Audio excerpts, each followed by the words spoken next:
Murchison Falls National Park is situated in the northern part of the Albertine Rift Valley, a place where the Bunyoro escarpment amalgamates into the plains of Acholi land. We set out to establish why Murchison Falls National Park remains outstanding among Uganda's attractions. Known to be the country's most compelling attraction in the area, Murchison Falls has attracted many prominent persons, including the then Prince of Wales, Edward VII in 1930, the Queen Mother in 1959, and several British royals. Many of these visit to see fauna that is limited to the national park, but are mostly interested in the sight of the Murchison Falls. Murchison Falls is a waterfall between Lake Choga and Lake Albert on the Victoria Nile. It's the most powerful waterfalls in the world. The dimension of the falls, the water falls by 45 meters and the width is 7 meters wide. Every second, 300 cubic meters of water is passing through at a speed of 30 meters per second. Another falls which is close to Murchison Falls is the Uhuru Falls. Uhuru means independence.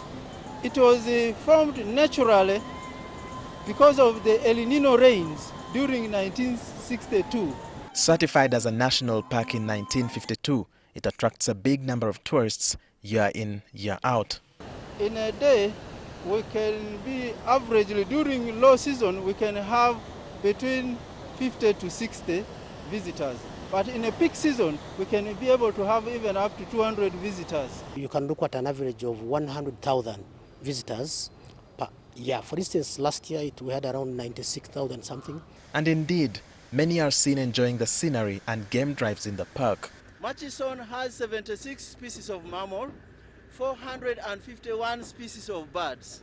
The park has a number of activities that tourists pay to participate in. And we have the category of visitors. We have the foreign non-residents, they pay $40. The foreign residents, those ones pay $30. East Africans all pay the same price, that is 20,000 Ugandan shillings. The biggest activity which attracts visitors into the park is the boat cruise to Murchison Falls and the game drive. I would certainly come back and visit these beautiful Murchison Falls. It is so incredibly beautiful. So we took the boat up the river and then hiked it, and it was the best time. I think it's one of the highlights of this country, serious.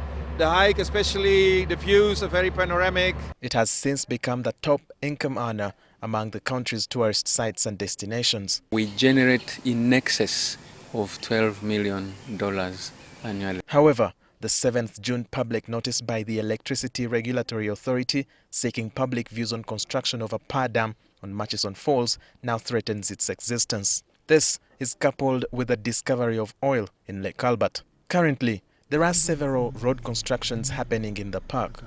We took this recording in our car because we were not allowed to film the sites. The Uganda Wildlife Authority says impact assessment studies were done to establish the effect of these projects on the ecosystem. Yes, there's going to be some disturbance, but our specialized departments, together with National Environmental Management Authority, have put in measures to make sure that whatever would be damage to the protected area is mitigated and restored to its original state. And at least we are satisfied with the measures put in place. You also need to appreciate that projects like a road, those are projects that we also need. This is infrastructure that even the tourists will use. And to find out the impact of constructing a dam to the falls, we spoke to Dr. Philip Nyenje, an expert in hydrology and water resources at Makerere University's College of Engineering,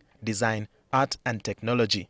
He says Uganda risks losing the falls if they continue with the construction. Depending on how much you need, you can choose to have different options of generating hydropower. One of them is damming. And of course, if we are to go to the option of damming, that means you need to put the dam at the falls, and that means the falls have to disappear. However, Dr. Nyenje explains the possible options for dam construction. These other options maybe it's a bit cumbersome, because now you need to create a head. That means you need to dig long tunnels which are much longer to generate that head that you require to generate power. The planned giveaway of the falls not only casts a long shadow over the tourism sector, but raises questions about the cost-benefit of the project. At a time when Uganda is producing more power than it can consume from about 26 power dams, one asks if Murchison Falls should be sacrificed. But where is the use of the power? It's about 600 megawatts. So by the end of the year, if the president's dream comes true, we'll be having over 1,700 megawatts unused. Now, the energy sector should therefore be speaking to who uses the energy, because that is how you make the economy grow. Energy is not an end in itself. However, this level of criticism has sent government on the defensive. I've not heard anything in cabinet where we've passed that let's go and clear this. Instead, I think even the Minister of Investment has said no touching Murchison Falls. ERA categorically has not issued a license to anyone. Murchison Falls, or locally known as the Kabalega Falls, hold much more than history. And it is at this point that the River Nile forces itself through the sharp gorges of the Western Rift Valley. Now, all this could be gone by a mere stroke of the pen if the government agrees to have a power dam constructed at this spot. Walter Mwesije, NTV, Murchison Falls.